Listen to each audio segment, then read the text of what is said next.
It's said that cockroaches are the only creatures immune to nuclear radiation. To test this rumor, Tori bought 3 types of insects: beetles, fruit flies, and cockroaches. The idea was to compare their resistance. Since actual nuclear radiation isn't something you can just pick up, they had to head to a lab. There, they had access to a source of cobalt-60. The plan was to expose all 3 insect types to radiation from the cobalt-60. The radiation levels were divided into 3 categories. The lowest dose was 1,000 rads, with each level increasing by a factor of 10. For humans, being exposed to 1,000 rads would cause all internal organs and blood to leak out like water. That gives you an idea of just how terrifying nuclear radiation really is.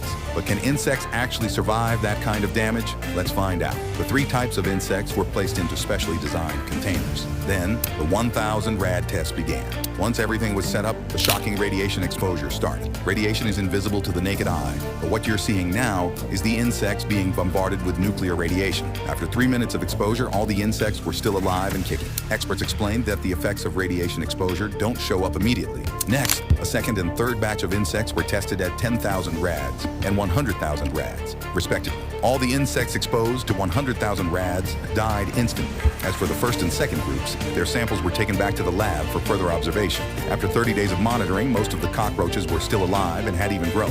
A few of the beetles and fruit flies had also survived. However, all insects exposed to 100,000 rads died instantly. So no, they're not immune. They can only partially survive. The myth has been busted.